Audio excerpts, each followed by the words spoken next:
of you here are aspiring for civil services? Okay, you want to write civil service exam. Done. Have anyone tried here? Only few. So you are going to write. And I can tell you, this era is a golden era for civil services, particularly for civil services examination. The reason being, when I wrote my exam, there were 411 posts in 2004. In 2002, the last rank is 273. And you know, in 2022, the notification carries 1011 posts. That itself is something like a golden era. We used to call and dream whether we get a jumbo notification when we are preparing. And we used to think that if there are 1000 posts, definitely a serious candidate, if not in 1 year, at least in 2 years, can succeed in this examination. So I can tell you proudly that this era, for the next 3-4 years, if you try well, you are going to be in civil services because of large notifications with large, I can tell you, there are so many vacancies. And last week, there was a question in Parliament for which DOPT minister answered, only in IAS, there were around 15 posts vacant. Okay, there were 1515 posts below the cadre strength, and they are going to fill up these 15 posts only in IAS. And rest of services like IPS, IRS, we have so many. So this jumbo notification culture is going to continue for the next few years. So it's the right time for an aspirant to write the exam. Don't postpone the exam. So after 4 years I am going to write, after 5 years I am going to write. I don't think that down the line 5 to 10 years you will have such a prosperous period in civil services. So those who are aspiring, this is the right time, I can tell you. And coming to the examination and examination pattern, the examination system, and people say civil services is a tough nut to crack. It's very difficult to crack the civil service exam. But I say those who are passing the exams, as I have seen most of them as friends and now as students, they are all normal human beings like you and me. If they can do it, why can't we do it? This is the first thing. So it is not the knowledge in all the subjects. And just now, 10 minutes before, I have made a small visit of your university at one end. And I have seen so many departments, Department of Chemistry, Department of Nanotechnology, Department of Health, Department of Social Sciences. I have seen so many departments. And I thought, these are all the various subjects in our civil services. And if we start doing research today in each and every topic, and throughout our life we need to stay in University of Hyderabad. If you start doing each and every sentence, the research. So civil services wants the people with jack of all trades but master of none. We want the people with jack of all trades but master of none. Don't try to master each and every topic. You don't require to master each and every topic. It is enough to know the basic points. In fact, I can tell you, for all the students and aspirants who are sitting here to write the UPSC exam, that first of all, take the printout of your syllabus, collect the civil services syllabus on each and every topic, try to write 10 points. I can tell you that 1/4 of your preparation is over. If you take out your syllabus and write topics, and on each topic, if you write 10 points, 1/4 of your preparation is over. That is the beginning thing which you need to do. As already you are in a university, the most prestigious university in India, and for your university there is a constitutional position also, and in this university if you can sit and do a syllabus analysis, it will be more good and grateful. I wish to tell you first, for prelims, mains and interview, collect the UPSC syllabus and on each and every topic try to make 10 points. Make it a daily habit. Every day 2-3 hours you should sit and do this homework first. And what are the subjects we need to study in civil services? And what are the areas which we need to focus? As you all know, if you see the ocean, it looks like it is full of water. We cannot swim across or dive across very shortly, and it will take a long time and practice. But if you know the technique of how to swim or how to dive, then you will really survive, right? In the same way, civil services syllabus, if you see as such, it looks like an ocean, but if you try to know the technique of the exam by seeing the pattern, you will definitely find a pattern for the exam, for which I will tell you the syllabus and pattern now. See, I can tell you from last 50-60 years, there are 4 core pillars of the examination: polity, history, geography, economy. Polity, history, geography, economy. These are the 4 core pillars of civil services examination, and these subjects are static in syllabus. And the current affairs part we need to add. I will tell you about that after some time. So, polity, history, geography, economy, they are the 4 core pillars of civil service exam. And above that, the trending subjects are science and technology, art and culture, international relations, environment, ecology, biodiversity. And now from last 2-3 years, we are seeing few questions from agriculture, questions from government schemes and programs, questions in 2021 prelims, even from sports. So, the examination, first of all you should know the comprehension and syllabus. Now, coming to each subject, if it is polity, generally people study the constitution. Along with the constitution, we need to specifically emphasize on panchayats and municipalities.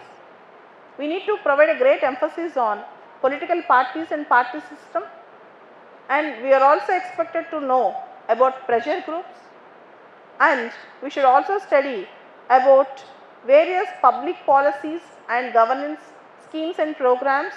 All these things we need to cover up in polity. For example, recently there is a controversy with respect to the post of governor, and one article is coming up in news, article 163 of the constitution, governor's discretionary powers. Okay, you need to focus on article 163, what is that? And recently the Telangana state legislative assembly budget session started without governor's speech. So, you should know which articles deals with and what is the provision with respect to president's speech in the parliament and governor's speech in the state legislature. In the parliament, article 86 and 87 of the Indian constitution deals with president's speech. After president's speech, there will be motion of thanks, and the president's speech is not his personal speech. It is written and approved by the cabinet, and it will come to the president, and president will read out the speech. So, you should know in detail about president's speech and governor's speech. And for center, parliament related articles and state related articles, if you add 89, and the same article, the same provision will come if you add plus 89. So, what all in the news, you should know how it is coming up. For example, in the recent past, you are seeing anti-defection law. In Telugu it is called Party Firayimpula Chattam. 52nd Constitutional Amendment Act added 10th schedule to the constitution in 1985. So, as Machiavelli, some political science students I think they know, Machiavelli said there are no permanent friends or permanent enemies in politics. In Ayaram, Gayaram politics, you all know. For that, to stop that menace of defections, to stop the evil of defections, 52nd amendment is there, and in 52nd amendment 10th schedule again they made a 91st amendment. All these things you are expected to know. What is anti-defection, what is that law, and what are the rules with respect to defection, what will come under defection, what won't come under defection. All these things you need to know thoroughly. Okay. So, even ordinance making powers of the president, pardoning powers of the president, the basic core polity along with that current affairs and polity, all these things you should know. 2 days back there is an article, I think last week there is an article in Hindu about the significance of Secretary General in Rajya Sabha. Significance of Secretary General in Rajya Sabha. The article was written by Mr. Rakesh Sood, a very beautiful article, and I thought one question will definitely come from that article. Okay. So, the post of Article 98 of the Indian Constitution deals with Secretary General in Rajya Sabha, that is Lok Sabha Secretariat and Rajya Sabha Secretariat, Article 98, and Secretariat is headed by the Secretary General, all these things. So, you are expected to know the basics of polity and public issue also with respect to polity. And in the same way, we have various subjects like history, particularly modern history. See, in the first session of Parliament this year, in the President's speech, he spoke about many personalities. So, Subhash Chandra Bose, okay, Guru Tej Bahadur, so many personalities who are celebrating birth century, something. Okay, these personalities you need to collect and read. In the same way, take the subject of geography. In geography, you have seen currently the Ukraine issue. You need to know the Black Sea and the adjacent countries in the Black Sea and nearby areas also, in the Middle East also, Afghanistan crisis, so many things you need to connect. In the same way, you should know, in geography you should read about basics, 6th class to 12th class NCERTs, compulsory for geography, and polity, history, geography, economy. Economy, even for my preparation, I have relied on basic newspapers like Economic Times, Business Standard, and then I went for a reverse engineering. What is reverse engineering? After reading a current affairs topic, collect the basic core concept of economy and then do research on that. Even we can learn economy in such a way. So, polity, history, geography, economy, and then the trend is coming up with current affairs, and people think that current affairs are negligible in UPSC, but that is wrong perception. Even a static question will come through a current affair. So, do not neglect newspaper reading. And nowadays if you see the Hindu, Indian Express law, in Indian Express we have a column called explained. There is a column called explained. Every day you follow that. The Hindu, Indian Express, and also better to follow Times of India. Times of India also editorial page. I wish all of you to read at least 5 or 6 important articles a day from the newspapers. Along with that, daily try to collect some factual data. This is also very important.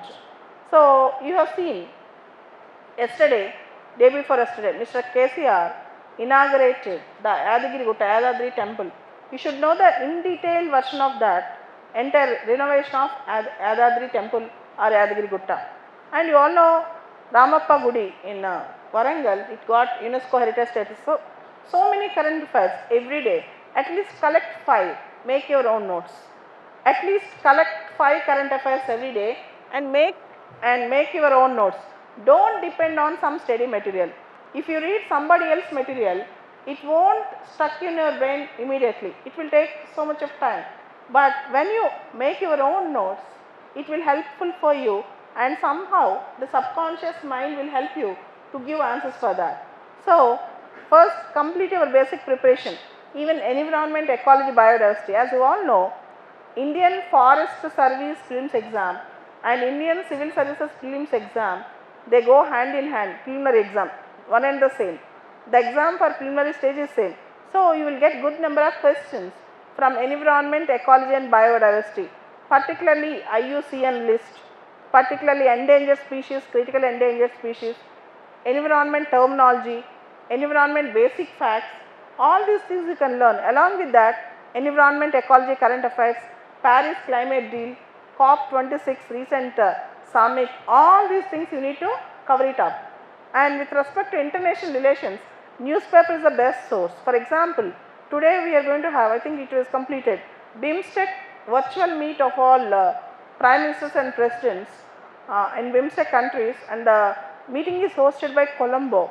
And today BIMSTEC is very, very important for the examination. Bay of Bengal initiative for multi-sectoral technical and academic cooperation.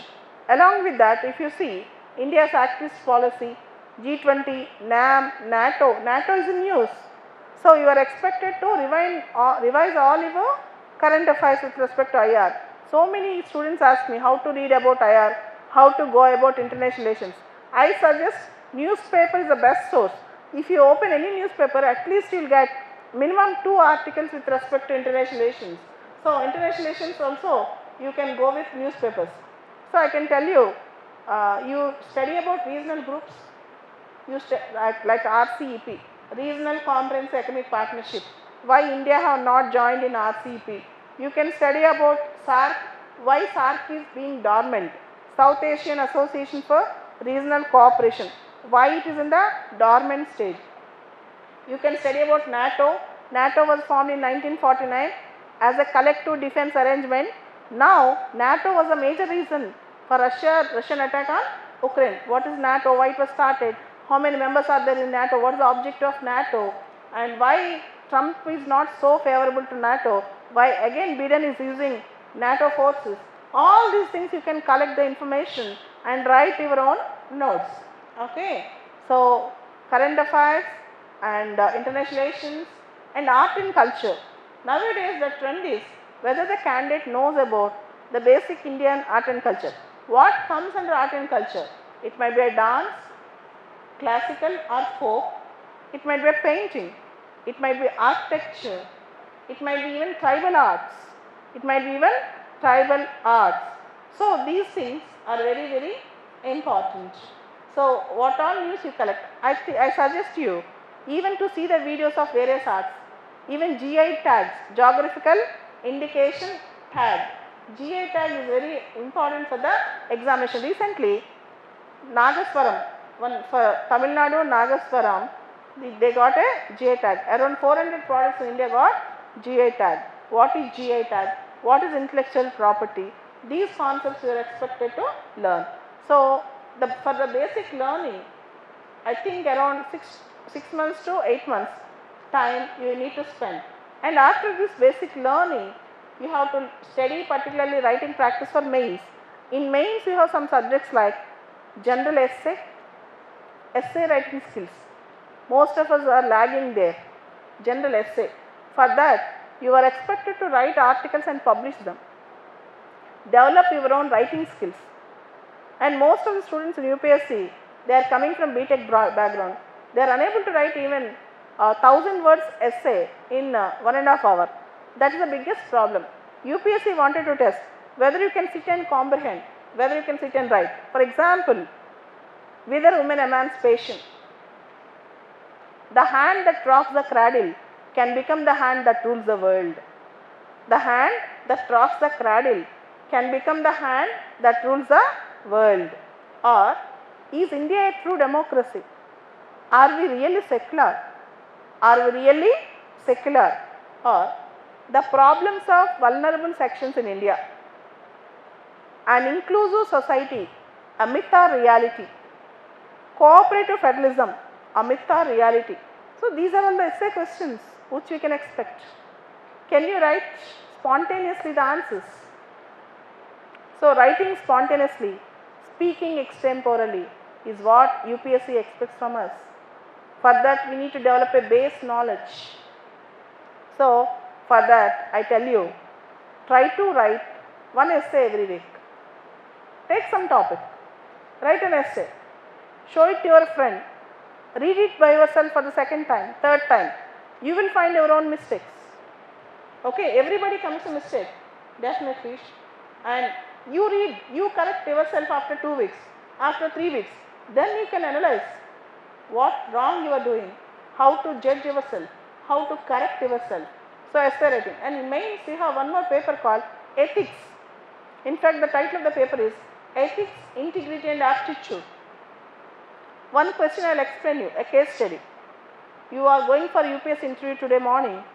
and suddenly you have seen an accident where the people who are in distress are suffering and nobody is supporting them, and you know them very well, they are your distant relatives also, nobody is coming up, and this is an interview and this is the last stage of your examination and interview is very crucial to you. Will you stop and support them, or will you leave them there and go to the interview? This is a question that was asked 2 years back in UPSC ethics. Okay, these questions expect not just one-liners answers from you, I'll stop there or I'll go. They expect an analysis of the situation. They expect how you judge yourself. They don't expect that you are a god, but they expect as human how you deliver justice. They really put you in the real-time situation and ask you to judge how you are going to act in that particular situation. You are seeing a child labor working and how you are going to react. You went to your friend's wedding and your friend is demanding more dowry from the bride. What do?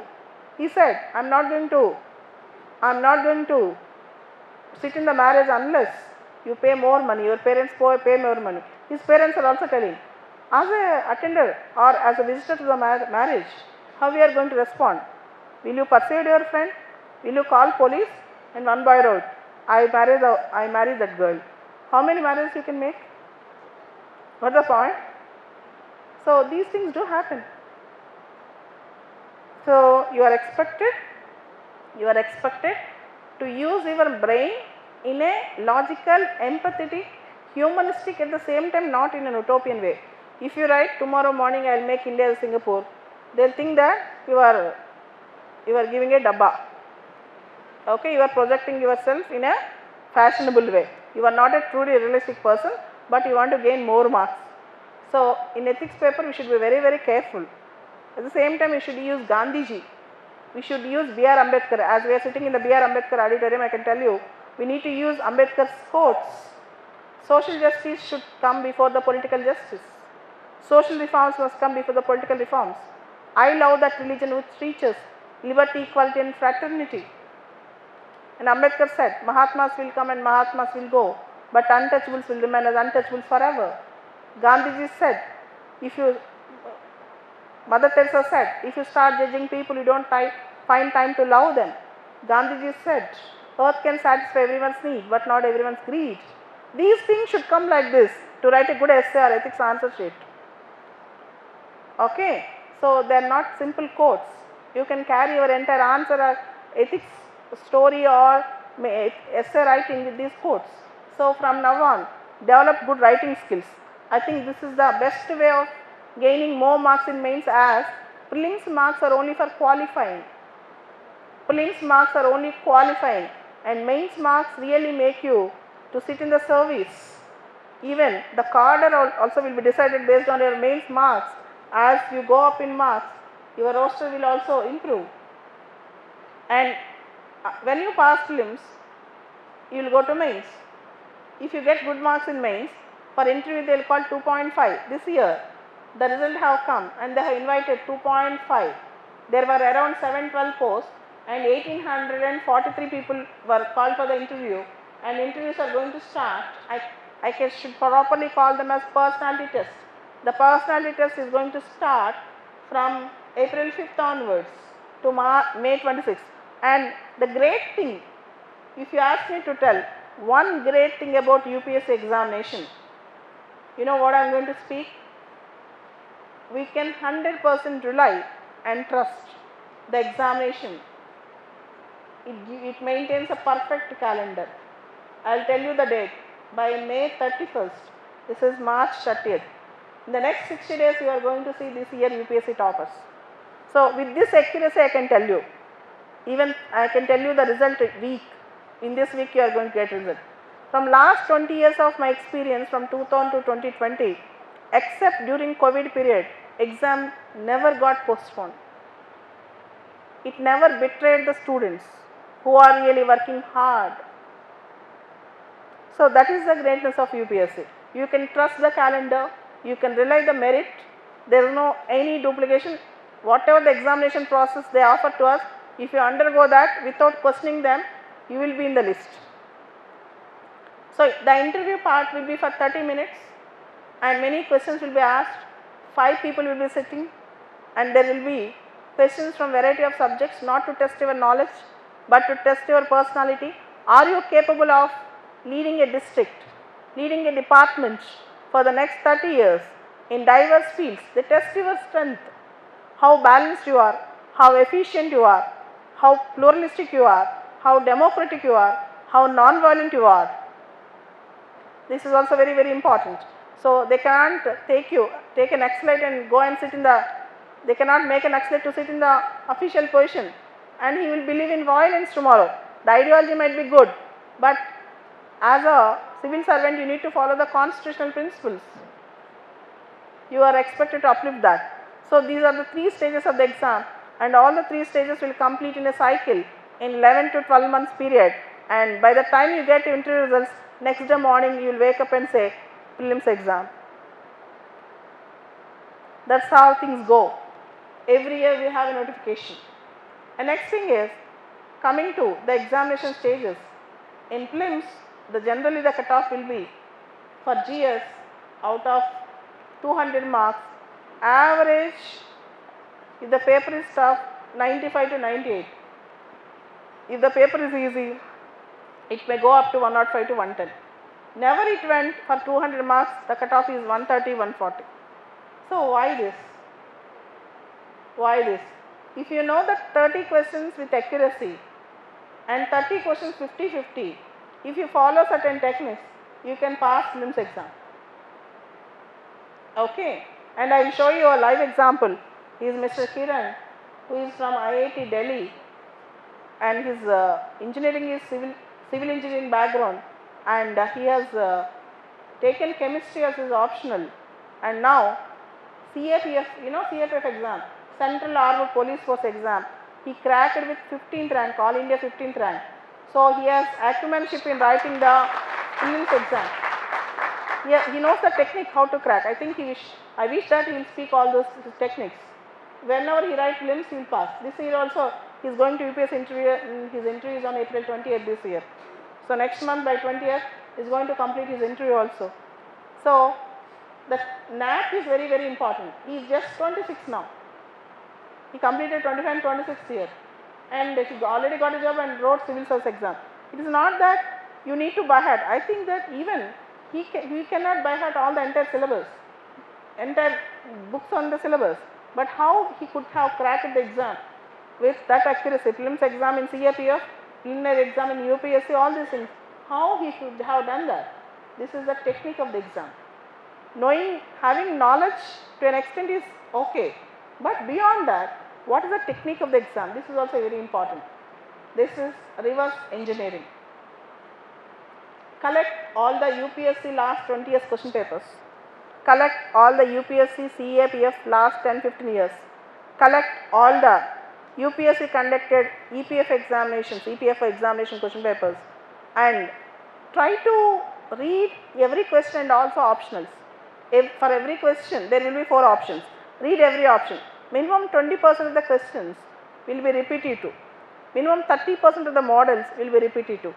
So, when you learn this technique of understanding and sitting in the mind of the examiner, then you can actually judge what type of questions we can get in the examination.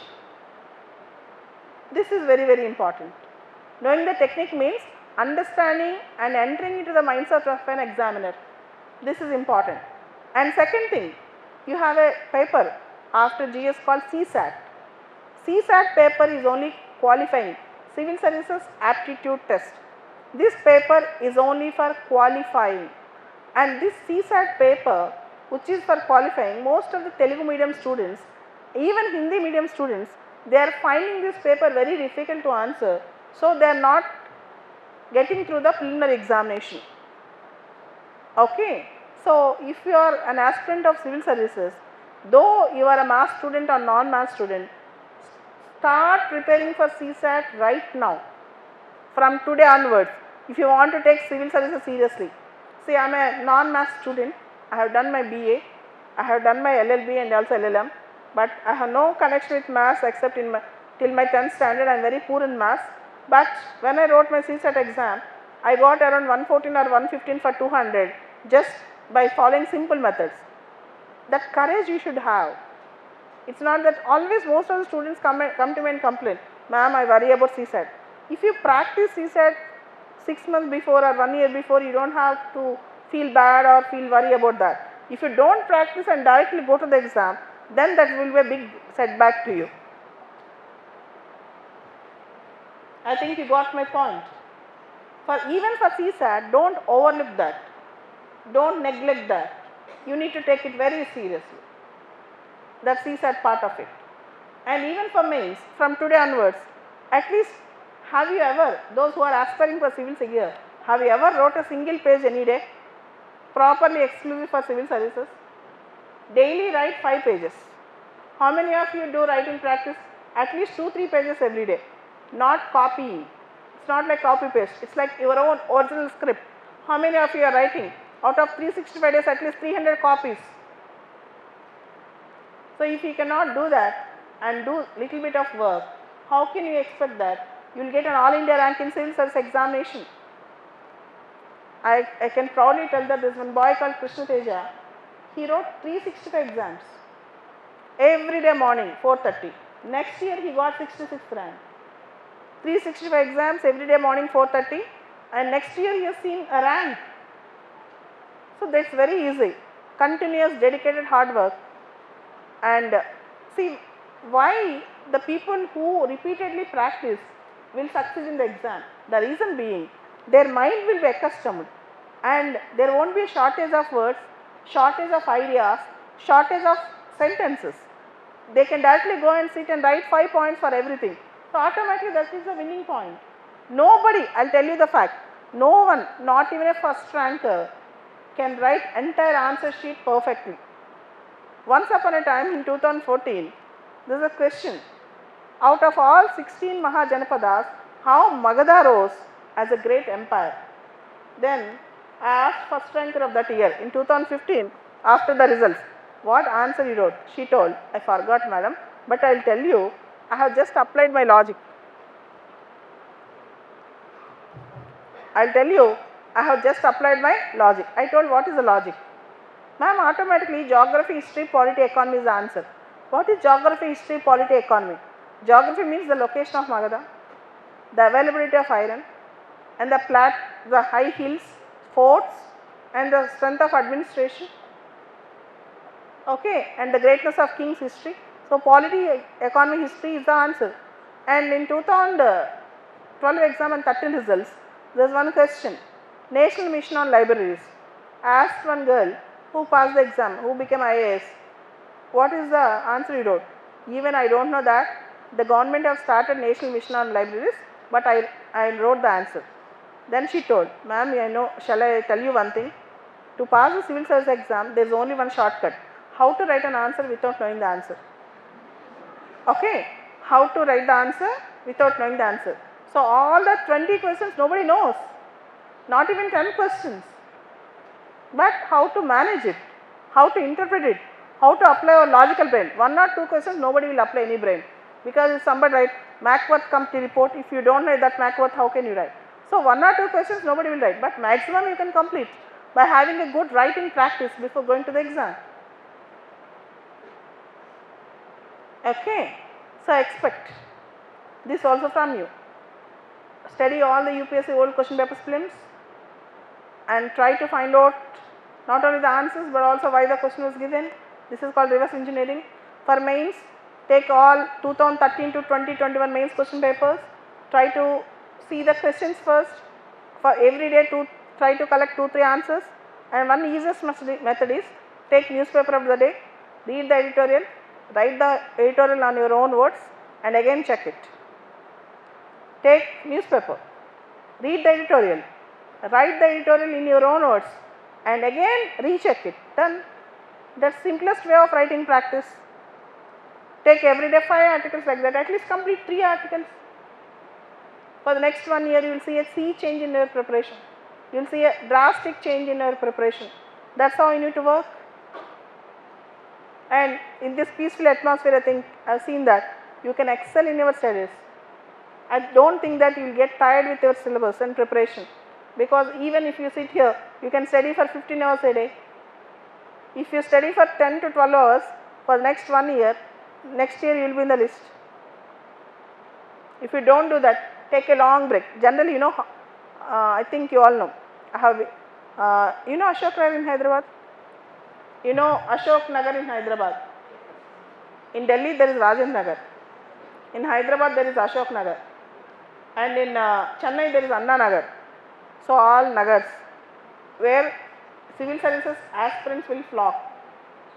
I will tell two lifestyles. Getting up in morning 7 o'clock, reading newspaper for 1 or 2 hours, going for breakfast and having a telephonic chat or WhatsApp, and after that again studying for 1 hour, taking lunch, sleeping for 2 hours, getting up studying for 1 hour, going for chai and spending for 2 hours again, coming back, having dinner, after that talking with the parents and friends for 1 hour, sitting before the laptop studying for half an hour and then watching movie and sleeping by 2 o'clock. What happens? Emotudi. Even if you sit for 7-8 years, it will be done. I will tell you one story, interesting but true. I have passed my civil service exam in 2005 and I got my first posting, this is 4 exam and 5 results. My first posting 2007 January I went, and I came back to Hyderabad in 2012 March. In May, in some academy I am teaching a guest lecture like this, and I have seen few of the faces whom I have seen 10 years back. You know how? You know how? They are the aspirants who are sitting beside me when I am preparing for the exam, and they are still students. The worst part of UPSC is it's an addiction. It's an addiction. What is an addiction? You don't leave it. You don't leave it. It's like fantasy for many. But the thing is, if you want to be in UPSC seriously, for 2-3 years try. Try hard. Try to up to the sky and leave it. I don't want you to be with UPSC for 10 years or 5 years. That's a blunder in life. UPSC might be a great exam, but it won't worth spending 5 to 10 years in the exam. But there are students who are sitting for state services, who are sitting for UPSC, 5 attempts, 6 attempts. This is nonsense. If you want to take it seriously, sit seriously, complete it, 2-3 years, go out. And don't sit on the exam, telling everyone, parents, everyone in the society, I am preparing. What? There is nothing to prepare for more than 2 to 3 years. If you are really serious and know the technique, you can crack it. Take it seriously from now, those who are really. So my life aim is UPSC. If you think like that, start now, work hard, know the techniques, and right now, in the era of internet, there is no shortage of any material, any lecture, any nonsense. Everything is accessible. The only thing is you need to sit and study. And for GS basics, I don't think you need to go to a great teacher and learn as if you are kids. You are not a kid anymore. You are grown-ups, you are already graduates. You can understand anything. You develop your basics and start going for examinations, mock tests, and try to filter out where you are going wrong. That is very important. But being an aspirant, UPSC aspirant, don't spend your life, don't invest your life too much of time. That is strongly detestable.